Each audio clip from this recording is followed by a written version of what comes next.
Greetings, listeners. Quick disclaimer about the audio during this episode. There will be long pauses and some audio relay. We apologize for this. We tried all we could to fix the issue. No matter what we tried to edit, it would delete more audio. Bear with us in still releasing this episode for you folks, because we wanted to get it out to you. Thank you for still listening.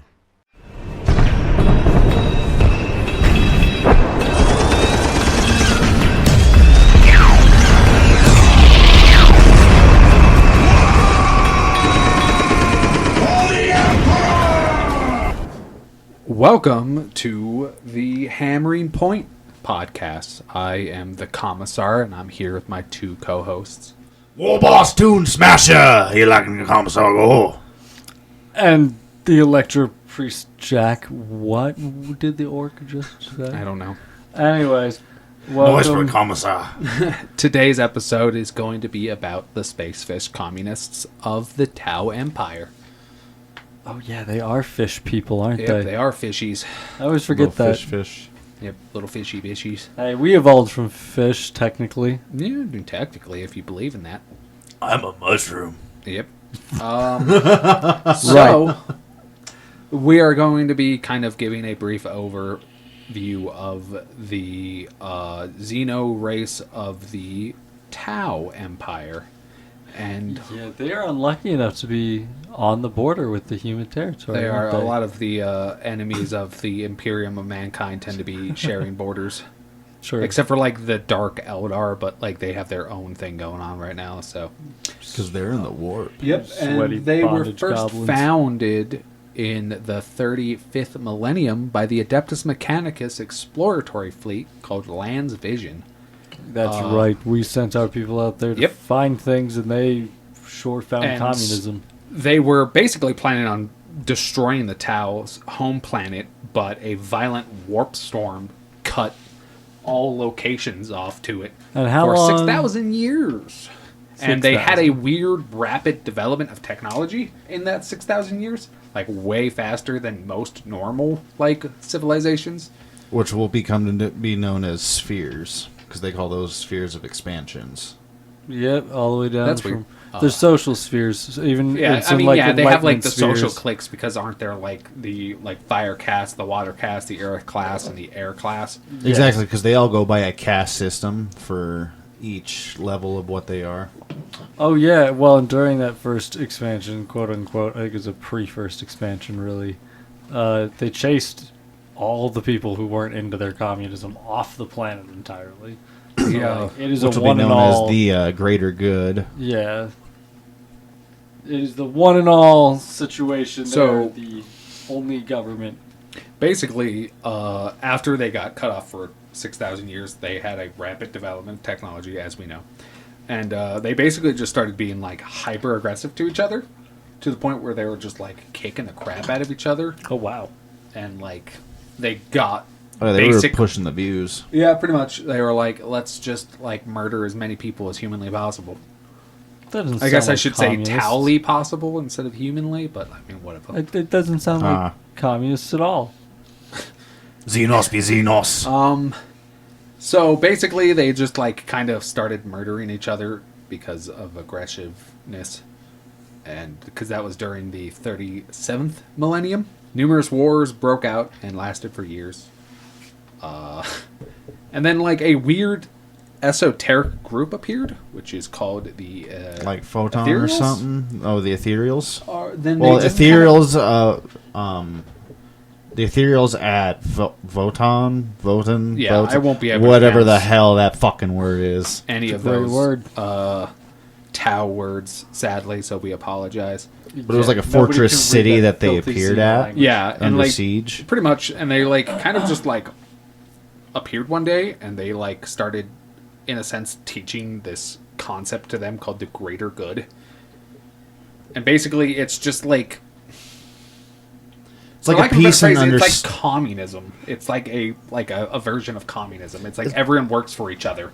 It's all under like a peace and understanding between, like, of course, all of the Tau to start off, but it's like they want a whole quote unquote peace and understanding for like all species and everything, because the Tau, they, even though they advanced so quickly with all of the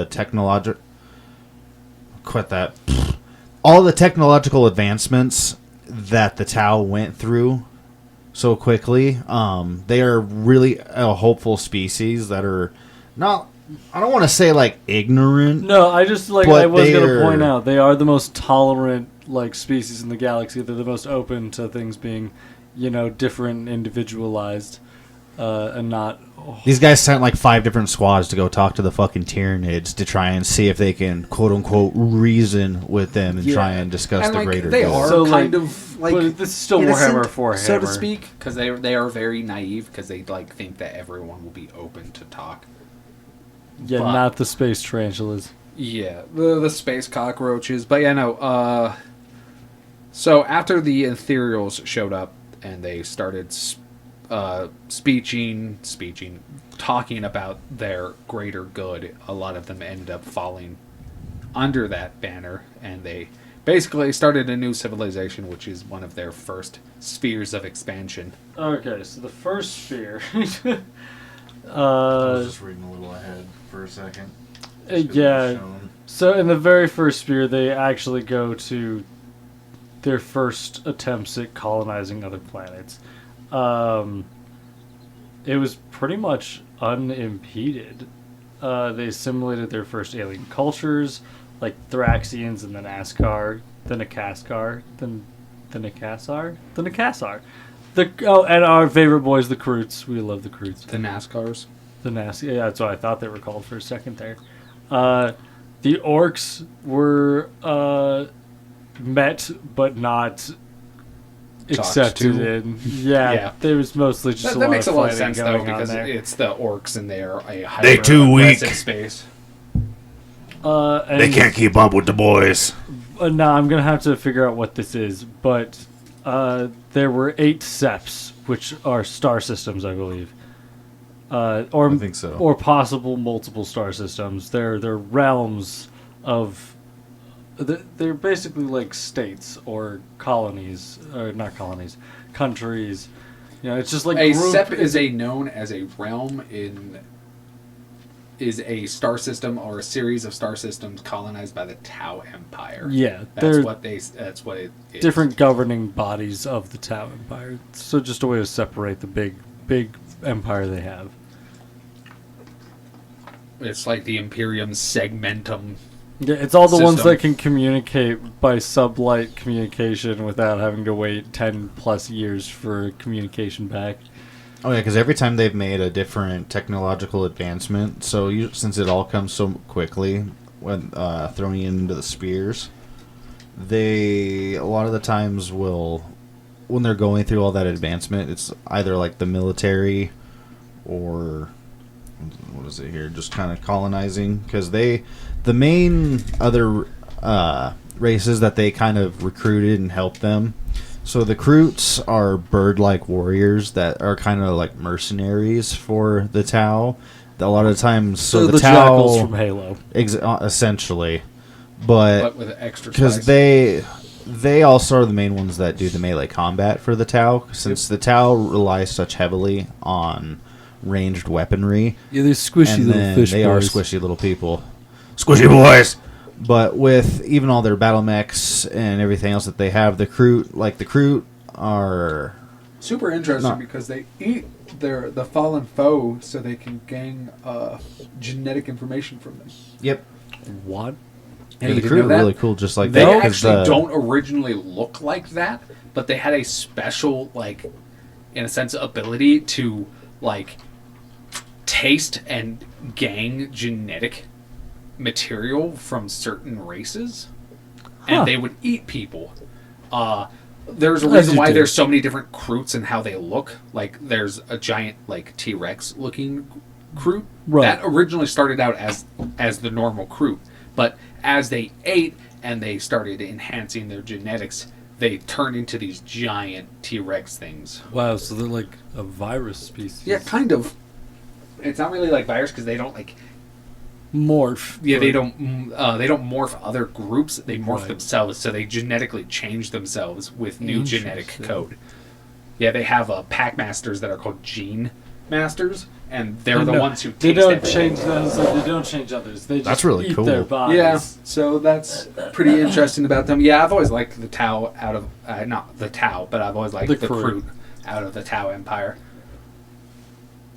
And See, because they also have the Vespids, which are kind of known as like Stingwings by the Imperial Guard, or also the Tau themselves just call them like Malcor. But those are like an insect type of race. They look like They look like beetles, just a little more heavily armored. they look like big bad But beetle they Borgs. they do look like big bad Beetleborgs. If you've ever, But they also kind of believe in the greater good itself, honestly, just because I know that they kind of submitted a little bit when the Ethereals came in, yeah, because they made a custom-made communication headset, so that way they could actually communicate with the Vespids. Important, usually. Communication helps in most cases. Just kind of jumping back in the first sphere, so like looking here at the Codex, it says like the Septs. It's like the Tau themselves. Oh, shit, It's like a okay. high council led by the Ethereal Supreme. Oh, wow, it's just all of the spheres of expansion. So the Ethereal Supreme, do we know how many like Ethereals are on a leading council? There's 37,000. Let me actually. 37,000 wouldn't be that far-fetched if it was a republic communist society. It's fucking So it's showing like 8 different Septs themselves for the first which sphere. is insane. Imagine your first So we time have expanding. the Tau themselves, the Tauin, which is the first new like established chain of orbital docks. Okay, that's the ones that control the airspace stations. All right. airspace stations. So there's Aircast space stations. Is Oh, what it gotcha, says. 3, 4, 5, 6. There's currently 6 ethereals. There's the Lord, Prince, Prelate, King, Holy One, and the highest of the holy. Wow, so 6 people control the entire town. But that's like their rank. But God, there's actually a lot more. 1, 2, 3, 4, 5, 6, 7, 8, 9, 10, 11, I'm so 12, tired. 13, 14, 15, 16, 17, 18, 19, 20, 21, 22, 23. 23 ethereals. Oh wow. That's how many. And like some of them, well, what? There's 22 because this guy says that he's been killed. Okay, but usually there's Oh 23. snap.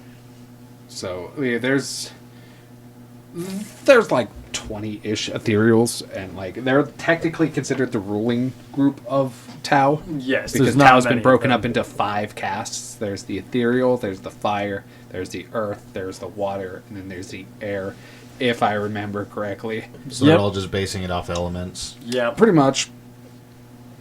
and the fire element has its own. The fire element is the warriors. Yes, They're and- the rough and tumbled kind of guys. which if anybody's read Divergent, they're a pretty interesting group. They've got Commander Fireside, which is a very. He's actually somebody completely different. He broke off. Yeah, is he not part of the Fire No, Tribe? he is, but Initially? he was, but he no longer like, Yeah, abides by that stuff. Which is because- important because the Fire Tribe has a stigma against them now. Yep, because there's Commander Fire's side enclave. They sure do love their political. Because he broke away Fights. from the ethereal's control. Because he actually kind of saw through the thin lines of what everything was. Pretty He was much. like, nah, I'm gonna get the fuck out of here. Yeah, but we're getting off topic. There's also 28 different allied races Yep. that are with the Tau. Yeah, The so Tau what happened are- in the second sphere? pretty much. Oh yeah, I forgot the spheres. Jesus, I have it right here. We can just cut this shit out. So the second sphere of expansion, which happened in 018 M39 through M41, was basically Tau launched into unreachable regions of space and saw a bunch of different commanders, a wide range of victories, and came across the Demonosis Gulf, which reached the borders of the Imperium. So that's right when they were about to meet the humans for the first time. Yeah, they were driven by new, not faster than light, but new. They had a big launch of like, oh, hey, we have new ships. That can And go that's faster and allowed farther. allowed them to go farther. And then the third expansion, which lasted from M41 to M41, That It- one was just like the big military campaign. Pretty 'cause much. That was with the Great War of Confederation against all the Commander Sun, orcs. Shadow Sun, which drove deep into the Western Imperial territory and began before it was largely halted due to the heavy Imperial counterattack and Scorcher tactics that of the Damocles Gulf. Yeah, we do like our scorched earth. So basically, they were like, "Woo! You messing with us? We're gonna beat the pits out of you now." And then what happened immediately after that, Jed? It was great. It's a big time, big thing. The Big- fourth. No, the Great Rift appeared. Can I do that? No. Then the fourth sphere of expansion happened, which was M41. And it doesn't tell you when it ends. But shortly after that, the formation of the Great Rift happened. Antimatter engine followed, Yeah, there you go. which for faster than light travel. The sphere was subjectively a massively disaster and thought lost for years. Soon came will be a part of the expedition survived on the other side of the wormhole known as the Startide Nexus. And then the fifth expansion, which The fifth is the current one that they're in right now. current one is the sixth one. Yeah, they Well, the haven't sixth they one haven't is- done the sixth Well, one. yeah. The fifth one's done. I was They're gonna say, done. well, the fifth But- one's still ongoing. Yeah, the fifth right one now, is M42 to present, which was launched on the heels of the ill-fated fourth one, and the current campaign of expansion, the expansion to move through the Startide Nexus and reinitiate contact with the Lost Fourth. 'Cause that was Badly when a mauled giant Death during the Guard- battle of the Startide Nexus, but it still functions and it's still expanding. And then they already have a 6-1 planned, and it's currently being planned. So that's kind of the short overtake of all of the expansions. We'll probably dive deeper into them in a later episode. So that's the Spears of Expansion. That's basically what's going on currently with the Tau. Yeah, Because But they're fighting orcs in Tyranid right now. and Again. probably demons because Because they just got done. I think they just got done with the Death Guard. Oh no. But now that we've covered the expansions and we've also covered the Tau caste system, because as soon as the Ethereals came about, they were like, "Hey, none of this crazy crap anymore. We're gonna start putting you guys into castes and basically, like, in a sense, selective breeding, so like they can get the oh, best eugenics. version of each of them." Eugenics. Basically, as we said, the fire casts are your warrior casts. So a lot of the famous battle leaders of the Tau are from that caste specifically. Then there is Because they're the ones that actually... Because even in the Firecast, like I know there are a lot of their warriors and stuff too, but they also do a lot of the recon missions and everything, gather intelligence. Yeah, pretty much. aren't They're like the fighter. They're, if we're looking at it as in like the like D&D esque like look or like classes, your like generic fighter or like physical people are a part of the fire casts. They're the warriors, so they handle not only heavy combat but also stealth and stuff like that. They live by a specific code called the Code of Fire, which is a doctrine of loyalty, martial arts, and merciless war tempered by wisdom. Then there is the Fio, or the Earth Caste, and they are your manufacturers. They're the engineers, artisans, and everything that the Tau needs to build. They go to the Earth class. So, in a sense, they are the Adeptus Mechanicus of the Tau. Interesting. Oh, okay. Yep. And then there's the Core, which is the Air Caste, and they are everything about flying. They range from Empire merchants to war fleets. So they are basically the ones who drive the Yeah, planes and they're the vehicles commerce. and stuff like that. They have, surprisingly, they have a they're really interesting because they have hollow bones, and they're the only ones who can actually fly naturally because they have a they have a membrane on their That's skin. They're really like big cool. flying Pretty much. And the Earth caste, they tend to be stockier, and they tend to just be like a lot more bulkier than like the other groups, so to speak. And then there's the water caste, and they are the merchants. They're public servants, they're bureaucrats, they're administrators, they're diplomats, and they're ambassadors. So basically, they're the ones who do okay. all the talking. So their society is built into castes naturally, so like everybody has a job.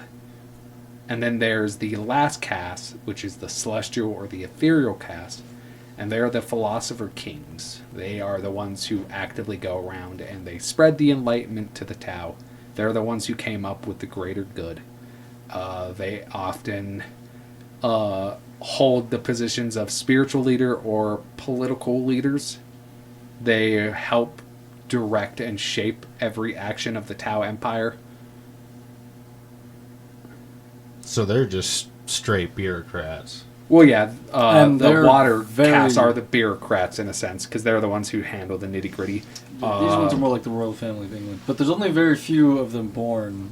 Like, Yeah, they're very rare, and like what makes them super interesting is because they have so all Tau have like this weird nasal cavity that like splits the middle of their face, but the ethereals, they have found that they have crystalline structures growing inside that nasal cavity, and people suspect that that's how they can control the other Tau, is through that weird like crystalline structure in their head.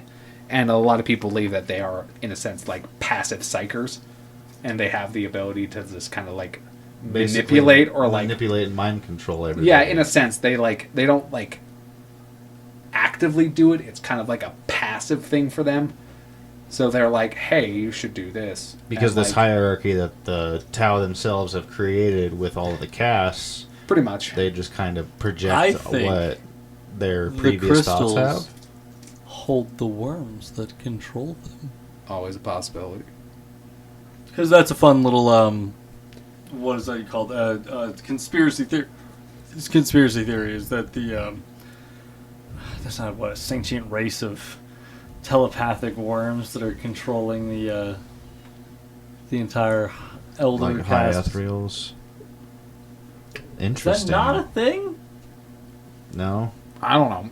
This is the first I've heard about this, but it could be a theory. I just don't actively read a lot of the theories because some of them get like really outlandish, and I'm like, Yeah, Somebody I, gave That's somebody pretty a keyboard. fair, but I think I'm that gonna I have to just, look that up. I could be wrong. You might have to cut this out later, but Meh. I'm pretty sure that they have either like worm pets that are always at their dinners or something like that. And there's a big.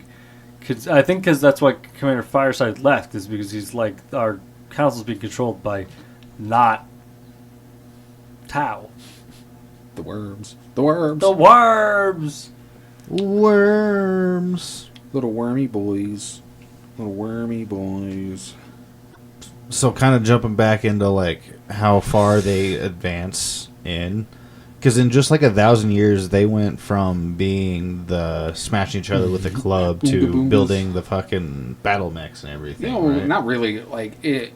So like dirt. Like it's been 6,000 years, and like the first 1,000 was them probably getting to like fucking flint and steel and shit like that. And then like after that, it was just such a rapid exchange of like technology. It's just like they were like flint and steel, and they're like kaplow, and then suddenly they're like car, and then suddenly they're like this. And it really helped the fact that the like ethereals just kind of showed up, which I think they were just normal Taus that were affected by the warp storm that caused that crystalline structure inside their nose cavity. This And that's would what make a lot of caused. better. Yeah. And I think that's why they're passively psychic, because of the Yeah. fact that like they kind of just showed up one day and went stomp fighting, guys. And I think everybody was like, that's where I think it's just rumor. I can't find anything anywhere about them being yeah, and controlled. like the reason why Commander control. Farside, which is one of the famous characters who broke off actually from Tau, he in a sense ended up, if I remember correctly, ended up having a disagreement with his ethereal, and he ends up fighting and killing him, if I remember correctly. Oh Jesus! It's his demon sword. Yeah, he did actually find a warp powered sword, and he's one of the only Tau commanders that actually meet people in melee combat. Is Oh, that's Commander right. Farside. Yeah, because he actually like full on took on a whole horde of orcs as well Yeah. and survived. He's a great guy. Has his He- own sect. Yep. He Kind of broke off. reminds me of like a followers. Sly Marbo, Yeah, pretty much. the Sly Marbo of the Tau. And there's actually, since we talked about their allies, they have humans on their side. They do have some humans on their side, which a lot of the Imperium will see those guys as And traitors. they are of pronounced Gwei course. Graceway. Yeah, they were once a part of humanities of the Imperium, and like a way that that they end up getting people to join. Not all the time, but they have these weird psychic ability. They have these weird psychic like helmet things that they force on the humans to see their way. So a lot of times they're often mentally scarred, and that's the reason why. Oh my goodness!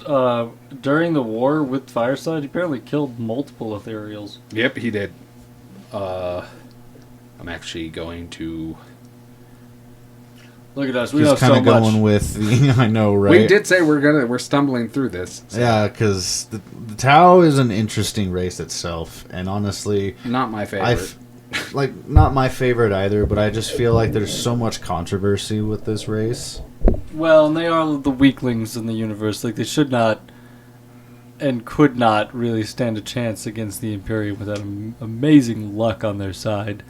Well, yeah, See, but And they're lots of mech suits. oh yeah, because they definitely have all the suits, and they're starting to get there with the firepower. Which if the Tau is left alone to continue what they're doing, they will surpass a lot of races in terms of technological Oh, yeah, 'cause advancement. they're going super And fast. They are going super fast, but of course, since they are going super fast, it's really also going to be their downfall. Yeah, in it's my drawing opinion, a lot of attention.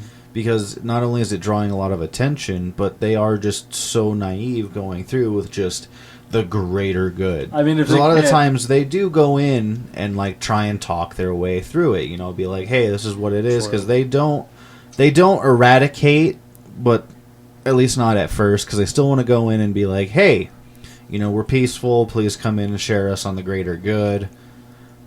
But if you're not, then we're gonna slowly but surely put a gun in your face. It'd make you join the Empire or die. pretty much. Because we need your planet. But they don't necessarily need it, and like that's the thing. But like, They just kind of essentially want to quote unquote unite a lot of the races together. Yeah, sorry, we don't to need your work planet. together. We're taking your planet. Yeah. yeah. But yeah, the Tau are interesting. They have a lot of weird little quirks about them. But we can talk about some of the more notable characters that they have, which is Shavir, which is Commander Farside. We should talk about him first because he's like the only decent one in my opinion. Agreed. So he grew up in the Firecast, and like the only way you can like really actively like get into the army is you have to go through the Battle Dome War simulations, and he was able to do it very quickly. He memorized the Code of Fire from end to end. He was one of the best students they've ever had, and he pretty much outperformed everybody in his class. He's in a sense a Mary Sue of the Tau, but to be fair, Warhammer is kind of full of Mary Sues, so A little bit. Good times. after he graduated, he ended up being deployed into a war zone combating the Arkan insurgents of the West Vale War, and he made a lot of great impact in that war. He really held his fucking own against a lot of people. And his old former instructor became disgusted with his arrogance because of how, like, Farsight was like, hey, I'm so better than everybody else because I'm, like, womping on everybody. Womp womp. He was assigned to the front line in the Western Vale, and if he was a prodigy born, he would be able to survive. And he did. He rise to the challenge. And he like got a lot of wins for everybody. He ended his tenure as a fire warrior because of a ethereal suggestion. Because Farsight was part of the third expansion, wasn't he? Or was he part of the... Yes. He was something. It was during the Western Vale, so I'm not entirely sure what Expansion that was. Yeah. I'm not sure either. We should, however, talk about the reason why everybody's really here. And that's the gigantic mech suits. Which are the The only big mech reason they suits. get anywhere in fights. Yeah, that's true. And So he expanding. ended up basically becoming a commander. Well, I'm just going to kind of like Finish footnote this off, of course. He ends up actually getting his own battle suit. Yes, mech suits. Yep, which are called battle suits in the Tau lingo because they have to be different. If you can't tell by now, like the Tau is heavily based off of like Japanese Gundams in a sense. They're like if you squint hard enough, you can see like they're basically Gundams. Yeah, and the the Tau. They look, Have honestly, a lot Japanese as if, like, the Star culture. Wars... Battle droids, Battle droid- Architecture. and the Tau, And the and Tau. the Japanese baby. architecture. and the Gundams had a baby, which isn't bad. I mean, like The they're, Taus but were, that's like, Warhammer for you. Like a lot of their Circular rice armies hats.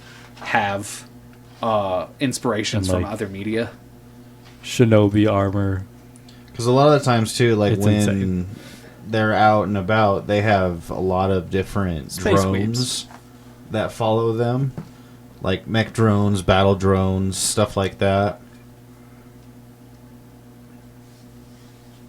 Yep. So he finally got his battle suit. He ended up going into the Arkan War in the front. He learned how to use his battle suit naturally from a veteran, which he was one of the first ones to actually use and fight in a crisis battle suit. So they ended up winning the war naturally, which is nice. He ends up getting wounded during that engagement, and he wakes up in the med bay and all that stuff. And his career looks like it's just skyrocketing from that. He ends up actually asking the Earthcast to kind of like, in a sense, like customizing his battle suit. and Oh, kinda, like, that's fit him a sweet. little bit more. Because he also added Then after more that, weapons to after it, that didn't big he? war, he He had a bit of everything. Uh, Defense. a bunch offense. of Tau colonies were threatened by a Wog under Doc, war boss, Toothjaw.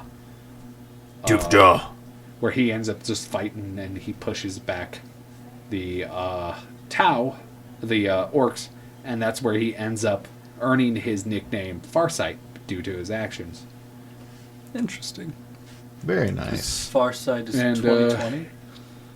Something like that. He became a renowned master of Monka, which is the aggressive tactics of the Tau Force. So he basically was just like, I'm going to be hyper aggressive this time. He was also one of the main people who fought in the Domicis Crusades. Oh yeah, that's right. And that I believe was the 5th expansion. Yeah, and he was nearly killed in the combat against a assault captain, Carterius. Your favorite Ultramarine. I am Katos Sicarius. I am Contra Sicarius! Oh Jesus. So he ends up almost dying to him, and which led the reclaim of several reclaiming of the Tau worlds that was lost to the Imperium. Well, damn. Yep. Those And, dirty fish. On a quick side note, I just learned, going on the wiki, that Commander Farsight's teacher was actually Commander Puretide. When does he? Well, that's cool. Well, Puretide, like the Water Tribe. No, that was just his name. Was Commander Puretide was a legendary Tau commander during the second. Yeah, he was Sphere the one of who expansion. taught He him wasn't and part of the Shadow Sun. Water Tribe. He's probably No, part of he was. fire. Fire. Yeah, he was fire. Most. Weird. Yeah. Most of these guys are always going to be Fire. Iron Warrior. When yeah, the did Fire he get Warriors. his sword? Who? Puretide or No, Right here. Fireside. when he was fighting Kato Sicarius? He encountered with a terrifying new enemy, Chaos Demons, which emerged in a mysterious portal Yeah, Nice. Chaos. on Great Dallas. During the battle, Farsight accompanies an ethereals that were killed by a gruesome creature, only for Farsight to attain victory thanks to discovering a mysterious blade he used to close the portal. He was briefly overcome by extreme blood loss. Oh yeah, that's a corn blade for sure. It goes, Gotta get your cornflakes. Yeah, bloody cornflakes. the Dawn Blade is what it's called, by the way. Dawn blade. It's so a corn artifact. Yeah, using it to fight certain chaos demons. It flickers with unknown energy as he seeks it. It's sharp enough, swings it, and it's sharp enough to cut through rocks, and it's easily sheathed through enemies and most vehicles. Nice. It's unknown to its wielder's blade. It's made out of some chromatic alloy, which Pretty. Yeah, it adds its slain foes remain to its unnatural lifespan of its owner. Nice. Ah, okay. That's that'll its make secret sense. of why Farside looks so remarkably young. It's because of the fact that he's So over he's 3 wielding a centuries chaos year blade old. that's keeping him alive. Pretty much. We don't know 300. what it is or like where it came from. It just appeared to him one day. So Huh. we don't know what chaos god it belongs to or if it even belongs to a specific chaos god. I was gonna say, do you think Right. maybe Zinch has a plan up his sleeve, and then he gave like a chaos? Maybe, ornament or to it could just be a Farsight? weird chaos artifact that existed in a long dead world, and he just picked it up because it got spat out of the portal when the portal opened. True. just at the right time. Pretty much. Right place. So we don't know what the Dawn. It's chaos undivided. You're just like, half I have this. I mean, like there are there are probably a lot of chaos undivided. Oh, tons. So Yeah, good times. Well, I think we covered the Tau relatively well this time. I think that was a pretty good run-in with them because I honestly don't know too much. My whisperings into the mic earlier were just about how they are artistically and architecturally based around Japanese culture. So, it really was a play on the whole Gundams thing. So all those people who like space weebs should give them a try. yeah, they're not my favorite personally. I've never really particularly cared much for the Tau. But I like I'm not how a big the fan mechs of look. the Gundam. They were look. definitely used by Games Workshop as like a ploy to get the Gunpla kids into the game. pretty much. So, if you're into Gunpla and you have a little Warhammer, do it. Well, but that's also with like a lot of the Warhammer armies, though. They are all like based off of like various either pop culture thing or like historical fair. figures. Yeah. So Gotta start somewhere. See, that's why I kind of like the mashup of it too, because it's just such like a corny take on all of it that it's so much fun. Oh yeah, I loved the Adeptus Mechanicus World War One like aspect. It was so fun. Or no, Yeah, I we could suppose it was- we'll probably end up tapping more into Tau later on once Yeah. we learn more, and then probably break on down like the military itself Oh yeah, that'll be good. and Talk about how be like Farside what the units are. stabbed 'Cause this was so just many kind of people. like this was an episode of definitely just getting the flow out there, I'd say. you're a short one. So thank you guys for kind of staying with us and stumbling through this with us on this one. Hopefully we didn't lose too much of your attention, but by now, since you're kind of here, we thank you for listening in on this episode and hope This you is- stick around for the next one. Yeah, this has been Electro Priest Jack. And this has been the Commissar. This has been your War Boss. Tune on in for more episodes. Hit that like, subscribe button. And don't forget to email us, hammeringthepointpodcast at gmail.com. If you Do it. If you're on YouTube, hit the bell. Please hit the bell. It's the only way you're gonna get notifications about us. Have a good night or day or whatever. Bye.